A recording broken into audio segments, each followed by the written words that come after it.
Everyone defines his own lifestyle very differently. And that is especially true for an extreme lifestyle like a one-bag life. That's why this video is all about my simple definition to what belongs to a one-bag life and what not. And at the end of the video, I will give you my best tip on how you can find a simple definition for your own lifestyle for every kind of lifestyle, even if you're not pursuing a one-bag life. So don't miss out. For all of you who are new to my channel, I'm Sven, just an extreme minimalist with less than 150 possessions, whose biggest desire is to live his whole life out of just one carry-on sized backpack. So if you end up liking the video, don't forget to subscribe and like, but most important, share a comment with your thoughts at the end of the video and join me on my journey to a true one-bag life and to find out how an extreme minimalist lifestyle looks like. But I would say, let's get started. How would you describe your own personal lifestyle? Would you describe it like everyone else who's following that lifestyle right now, or would you have your own definition of it? As I said, I personally think that everyone has a very different description of his own lifestyle in comparison to the next person based on his own personality and the situation they're currently living in. And for me, it was definitely the same. No matter if it was minimalism or extreme minimalism or then a one-bag life, I found it very hard to find a definition that would fit my needs when I just look up some blogs or some YouTube videos. So I needed to find my own personal definition for my kind of one-bag life. And don't get me wrong, my personal definition of a one-bag life is definitely not the definition that you should follow, and there is no other way you can live a one-bag life.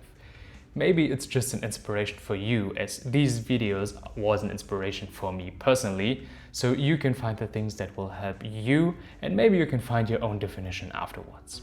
To explain my own personal definition of a one-bag life, let's think about a scenario that you maybe already have experienced or will experience at some point in your life. Imagine you're living at a fully furnished apartment. It could be your parents' house, maybe your first dorm at the university, or maybe your own fully furnished apartment when you have your first job. The other thing is that you're already doing something.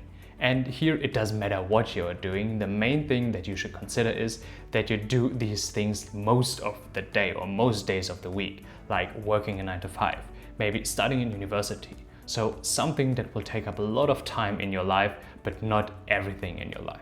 As I said, this is a scenario that most of you will already have experienced or will experience at some point in your life.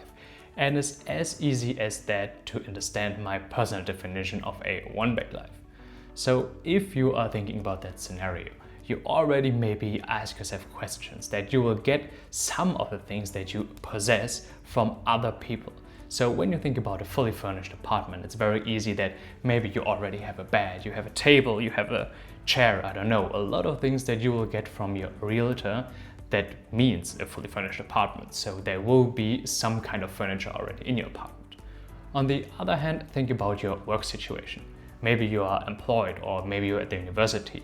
So when you're employed, you will get maybe a laptop for working or maybe a phone that you will need to make some client calls. So you also get some things in your life from your work. And now to the moment where my personal definition of a one-bag life comes into place.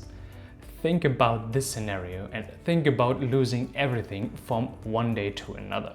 So you just lost your job and your fully furnished apartment from today to tomorrow for some kind of unobvious or maybe obvious reasons. The main thing that you should consider is that, as I said, you will lose everything from today to tomorrow. Sounds a little bit hard maybe, but let me explain you what happens next. So first, the fully furnished apartment. When you lose your realtor or your realtor says that you need to move from your apartment, you definitely need to give up some of the furniture that you got when you moved into the apartment. So you definitely won't keep the bed, you definitely won't keep the table or the chair.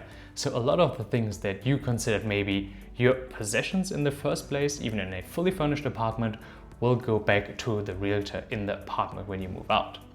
On the other hand, when you will lose your job, you definitely need to bring back the things or the tools that you got from your job or from your employer to do the things that you need to do. So maybe you need to bring back the phone, the laptop, or as I said, the tools that you get from your job, because they don't really belong to you, they just belong to you because you need to have them to do the job. And now, what's really left? And here is the point. Everything that is left in this situation where you lost everything would be my personal definition of a true one-bag life. You can think of it like that. In this particular situation, you would need to pack your boxes because you lost your apartment or your fully furnished apartment, and you already brought everything back to your employer that you got from them. So everything that you will pack into the boxes when you move will be your own personal things, everything that belongs to you and everything that is your possession.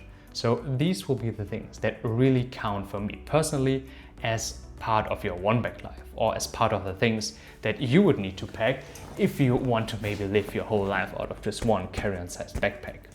I hope this makes sense in any kind of way. So I generally talk about the clothes that you wear on a daily basis, maybe the tech that you need for your own, I would say, pleasure, so maybe your laptop to watch YouTube or Netflix, and also the toiletries and the miscellaneous items that maybe belong to a hobby or something else.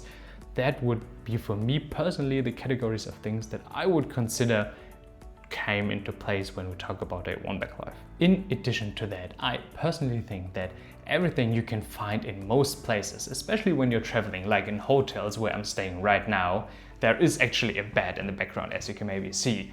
The bed has a blanket, some pillows. My camera is standing on a table, so everything that you might find where you can go anywhere in hotels is not part of a one-bag life too. Because as I said, even if you lose your fully furnished apartment, you could go to the next hotel and sleep there for maybe the rest of your life, and has like the most important things like a bed, maybe a table. So these things will not belong to a one-bag life either, in my personal opinion, because as I said, you can find them anywhere. I hope this all makes kind of sense to you when you're listening to that, because as I said, I think my personal definition of a one-bag life is actually quite simple.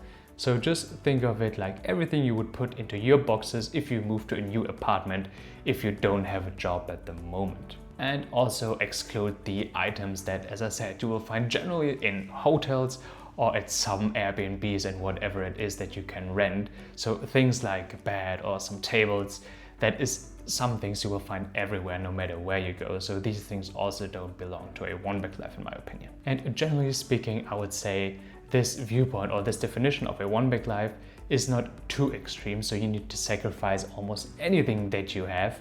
But also on the other hand, it's not a too simple or not a too easy, better said, definition that one-bag life is just not as extreme as it really is in the end.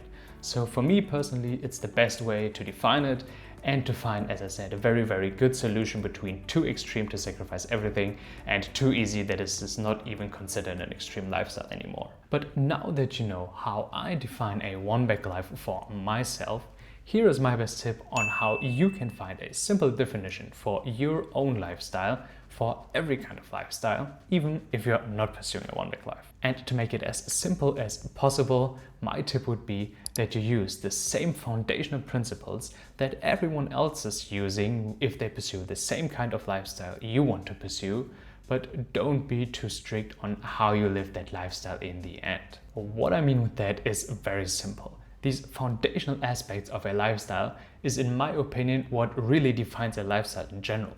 It connects the people, it brings community, and it defines the rest of the people who are following that lifestyle. So for that reason, I definitely would say you should have these foundational principles as, I would say, your base of every lifestyle that you're following, because that is the reason you already have a community and you can find help or inspiration from other people, because everyone who is following that lifestyle, as I said, have these foundational principles that will be the same for everyone. So you can, I would say, build up on these things in the future. On the other hand, everything that comes, I would say, after these foundational principles shouldn't be too strict. They should fit your personality and your personal situation in that moment. But as I said, even for an extreme lifestyle, they don't need to be really strict. Only the base or the foundational principles should be strict, and everything above you can, I would say, not do as you want maybe, but feel free to do the things or try out some different things to find the right solution for you. But the most important thing is to make every lifestyle that you want to pursue your own personal one. It will help if you follow these basic principles or these foundational principles to connect with others and get some more inspiration or help if you need it, as I already mentioned, and then the rest, make it your own. In the end, it's your lifestyle, it's your life, and you should make the decisions how you want to live that life and lifestyle in the best way possible for your personal needs. If you liked the video, don't forget to subscribe and like, but most important, share a comment with a brief definition of your current lifestyle. The next video will be about the things that will make a one-bag life much easier than you think. In the meanwhile, you can watch my last video where I show you the things that you will no longer buy if you start pursuing a one-bag life. But as always, thank you so much for watching, and I'll see you in the next video.